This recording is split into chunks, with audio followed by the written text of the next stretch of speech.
Baik, ayat-ayat tentang wakalah dalam surat Al-Kahfi, kemudian di surat An-Nisa dan juga di surat Yusuf. Ya, wakalah ada perwakilan di mana seseorang memberikan ya hak atau kewajibannya kepada orang lain untuk mewakili dirinya. Ya, misalnya saya ingin melakukan jual beli ya dalam sebuah bisnis, tapi kemudian saya tidak memiliki waktu gitu ya, atau mungkin saya sedang ada keperluan yang lainnya, maka kemudian saya mengutus seseorang untuk mewakili saya, maka akad mewakilinya itu adalah wakalah.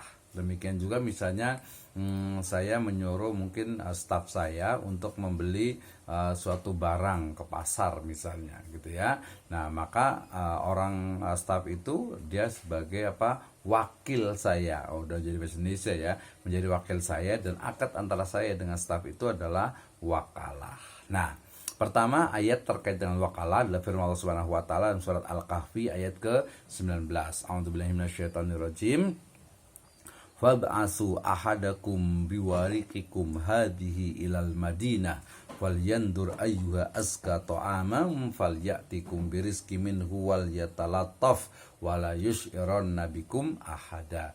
Maka suruhlah salah seorang di antara kamu pergi ke kota dengan membawa uang perakmu ini, dan hendaklah dia lihat manakah makanan yang lebih baik, maka hendaklah dia membawa makanan itu untukmu, dan hendaklah dia berlaku lemah lembut, dan janganlah sekali-kali menceritakan halmu kepada seseorang pun. Ya, nanti secara terjemahan jangan lupa yang paham bahasa Arab, fab'asu ahadakum, di situ adalah ada kata kum, antum, artinya adalah kalian, tapi di terjemahan biasanya menggunakan kamu atau anda gitu ya. Berarti fab'asu ahadakum ya, maka suruhlah, hendaklah, utuslah salah seorang di antara kalian, bukan di antara kamu gitu ya, karena kum ya. Oke, jadi ayat ini kalau yang sering baca surat Al-Kahfi, terutama di hari Jumat ya, disunahkan baca surat Al-Kahfi, maka kita menemukan ini adalah kisah dari Ashabul Kahfi ya. Tahu ya kisahnya bagaimana Ashabul Kahfi itu, ada yang mengatakan 8 atau 9 gitu ya, yang mereka itu tertidur dalam goa gitu ya, kemudian selama lebih dari ratusan tahun gitu ya. Kemudian ketika mereka tersadar, kemudian salah satu mereka mengatakan ya, utus salah satu dari mereka untuk mewakili dalam membeli barang membeli makanan yang digunakan untuk makan, karena ratusan tahun tertidur gitu ya, maka ketika bangun ya lapar gitu ya, maka kemudian hendaklah utus salah satu di antara kalian. Nah, berarti salah satu di antara Ashabul Kahfi itu yang pergi ke kota itu adalah menjadi wakil bagi yang lainnya ya. Jadi mengutus yaudah salah satu aja, nggak mungkin bareng-bareng rame-rame gitu kan, nggak mungkin. Jadi satu saja. Nah, berarti keyword atau kata kunci ya dalam surat Al-Kahfi ayat ke-19 ini adalah fab'asu ahadakum ya. Maka utuslah ya, nanti ada fab'asu, sebenarnya bahasa itu adalah utuslah salah seorang di antara kalian ya. Jadi ini menunjukkan adanya perwakilan. Jadi satu orang mewakili dari Ashabul Kahfi yang lainnya. Ini yang pertama, berarti adanya akad wakalah yang dilakukan oleh Ashabul Kahfi ya. Itu yang pertama di Al-Kahfi ayat ke-19.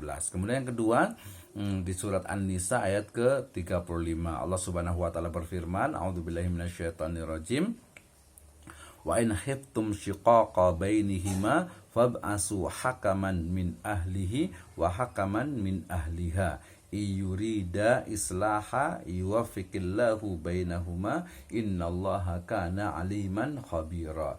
Dan jika kalian khawatir ada persengketaan antara keduanya, maka fab'asu hakaman, maka kirimlah seorang hakam ya dari keluarga laki-laki dan seorang hakam dari keluarga perempuan. Jika kedua orang hakam itu bermaksud mengadakan perbaikan, niscaya Allah Subhanahu wa taala memberikan taufik kepada suami istri itu. Sungguhnya Allah Maha mengetahui lagi Maha mengenal. Surat An-Nisa ayat ke-35. Nah, jadi ini yang belum menikah ya. Ini Anisa ini terkait dengan kisah pasangan yang sudah menikah gitu ya. Ketika sudah menikah kemudian terjadi persengketaan. Wah, kalau di TV banyak sekali itu ya, persengketaan antara suami dan istri gitu ya. Nah, kemudian ketika terjadi persengketaan itu, Allah Subhanahu wa taala memerintahkan agar ya istri itu mengirimkan seorang wakil ya, wakil dari keluarga istri dan juga wakil dari keluarga suami untuk berunding, untuk bermusyawarah menyelesaikan masalah di antara suami dan istri itu. Nah, konteksnya adalah fab'asu hakaman min ahlihi. Jadi utuslah, kirimlah seorang hakam ya, yang hakam itu artinya adalah orang yang akan mengambil keputusan. Ya bahasa Indonesia saja hakim lah ya. Tapi hakim kan di lembaga pengadilan gitu ya. Jadi hendaklah ketika terjadi persengketaan antara suami dan istri, nanti seorang istri itu, keluarga istri itu akan mengutus seorang wakil, kemudian keluarga suami itu juga akan mengirim seorang wakil. Sebagai apa? Ya wakil lah, sebagai wakil. Ya wakil dari keluarga suami dan juga wakil daripada keluarga istri. Sehingga kemudian di sana ada akad wakalah di surat An-Nisa ayat ke-35. Sama yang di atas juga Al-Kahfi 19 juga tidak mendapatkan keuntungan gitu ya. Kemudian yang di bawah juga tidak mendapatkan keuntungan karena memang mewakili dari keluarga ya. Nah, kemudian itu dua ayat terkait dengan wakalah ya. Kemudian di surat Yusuf ayat ke-55 ini ada unsur juga wakalah. Ya, Allah Subhanahu wa taala berfirman, a'udzubillahi minasyaitonirrajim, qala ja'alni ala khazainal ard inni hafidun alim. Ya, Nabi Yusuf berkata, jadikanlah aku bendaharawan ya, bendahara ya, negara Mesir. Sesungguhnya aku adalah orang yang pandai menjaga lagi berpengetahuan, hafizun alim. Jadi konteksnya di sini adalah ketika Nabi Yusuf alaihissalam itu sudah dibebaskan dari penjara, kemudian mampu untuk menafsir mimpi raja, maka kemudian Nabi Yusuf mengusulkan ya, mengajukan dirinya untuk mengurus kekayaan negara. Dalam hal ini adalah Nabi Yusuf sebagai perwakilan dari raja itu untuk mengurus negara, mengurus keuangan negara. Nanti biasanya karena nanti terkait dengan bagaimana kebijakan-kebijakan pada waktu itu, pada masa Nabi Yusuf, yaitu tentang pertanian, kemudian juga lumbung, penyimpanan bahan makanan dan lain sebagainya. Maknanya Nabi Yusuf sebagai wakil dari raja untuk mengurus perbendaharaan kekayaan ya negara. Oke, ini adalah ayat tentang wakalah ya. Jadi semuanya ketika ayat ini nanti bisa cari ayat yang lainnya juga terkait adanya unsur akad wakalah, yaitu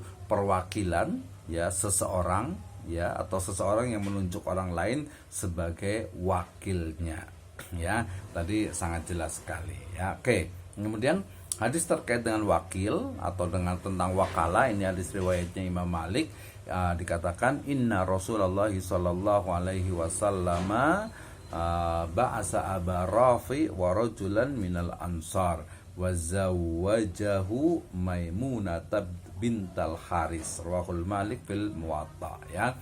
Rasul SAW mewakilkan, jelas sekali ini ya, Rasulullah SAW, Nabi Muhammad SAW mewakilkan kepada Abu Rafi dan seorang Ansor untuk mengawinkan ya, qabul perkawinan dengan Maimunah binti Al-Haris radhiyallahu anhu. Hadis riwayat Malik. Jadi tadi ya, perwakilan itu ternyata ya bisa ya dilakukan dalam pernikahan. Jadi mungkin nanti misalnya nih ada sebuah pernikahan ya, misalnya ada ikhwan di sini nih, ada yang laki-laki mau menikah tapi dia ada di mana, di Europe misalnya, di Eropa misalnya gitu. Padahal hari pernikahannya sudah ini nih, sudah waktunya gitu ya. Maka pihak laki-laki ini boleh mewakilkan, menunjuk orang lain untuk menerima qabulnya, untuk menerima perkawinannya itu, mewakilkan dari mempelai laki-laki. Wih, gimana Ustaz nanti? Ya, dia hanya ya tentu saja dia hanya ini ya saja ya, hanya hanya ucapannya.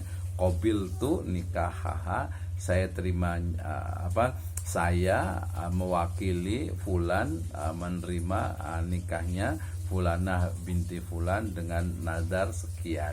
Nah, seperti itu. Jadi bukan saya terima nikahnya, tapi saya mewakili Fulan, memiliki orang yang diwakili itu menerima nikahnya. Dan ini oleh para ulama sudah sangat jelas sekali gitu ya, diperbolehkannya untuk mewakilkan dalam proses pernikahan. Wallahu a'lam bishawab gitu ya. Kemudian riwayat Bukhari ini juga cukup panjang riwayatnya ya. Saya bacakan: hadatsana Ali bin Abdullah, hadatsana Sufyan, hadatsani Syabib bin Qarfah qala sami'tul hayy yutahaddatsuna an Urwah anna Nabiy sallallahu alaihi wasallam a'tahu dinaran yashtari lahu bihi syatan fashtara lahu bihi syataini faba'a ikhdahuma bidinar faja'a bidinarin wa syatin fada'alahu bil barakati fi baihi wa kana lawishtara turaba la rabiha fi rawahu al-Bukhari.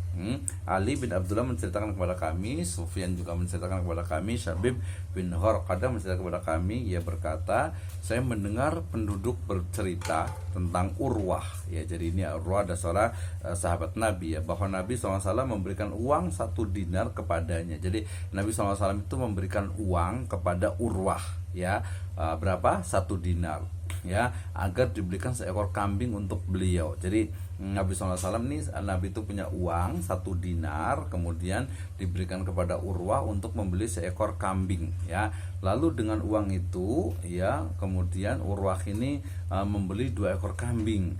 Kemudian ia jual 1 ekor dengan harga 1 dinar. Wah, ini bisnis gitu ya, karena kepandaian keulungan dari Urwah.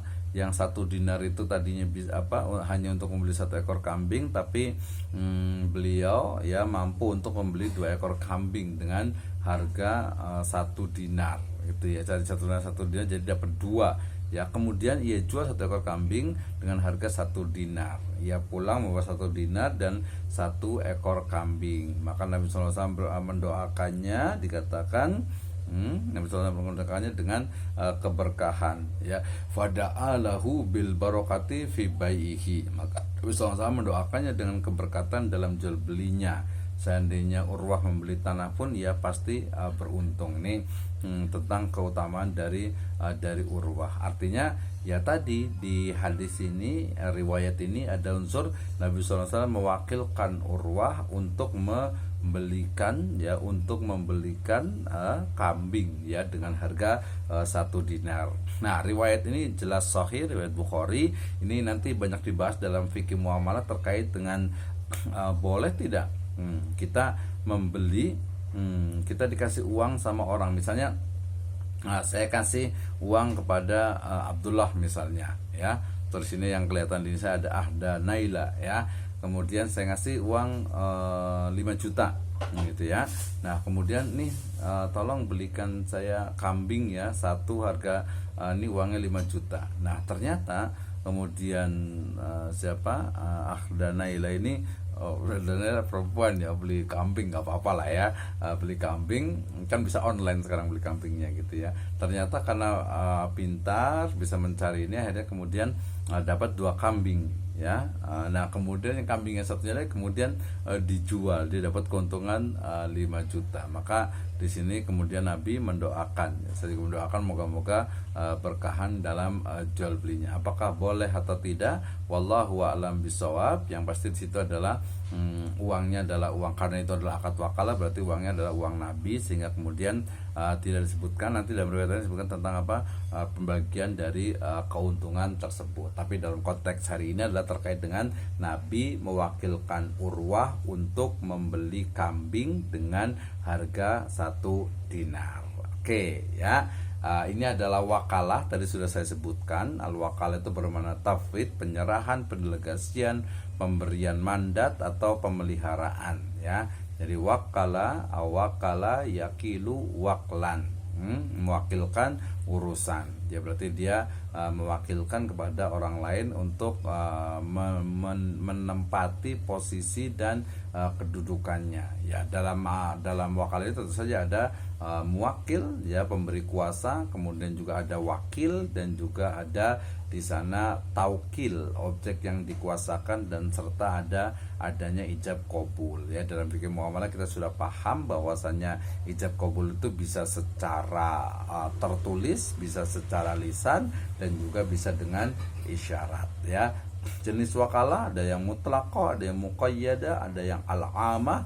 Ya ada wakalah dalam hal pribadi, tadi misalnya itu menikah, wakalah melalui pengacara, ya bisa juga dengan adanya lawyer. Kemudian juga wakalah dalam jual beli, ya termasuk juga wakalah dalam masalah jarimah, walaupun ini diperdebatkan tentang jarimah apakah hukuman itu bisa dipindahkan. Ya pendapat yang benar ya jarimah itu tidak bisa dipindahkan karena dia memiliki tanggungan. Oke, ini adalah wakalah. Terakhirnya tentu saja kalau umpamanya salah satu pihak itu meninggal atau gila gitu ya, kemudian juga selesainya pekerjaan itu, kemudian salah satu pihak itu mengakhirinya, ya jadi pekerjaan itu diselesaikan, atau pembatalan akad dari pemberi kuasa, kemudian juga mengundurkan diri, dan juga gugurnya hak pemilikan atas barang bagi pemberi kuasa itu. Nah, akad wakalah ini banyak sekali dilakukan di perbankan syariah, terutama dia adalah untuk melengkapi dari akad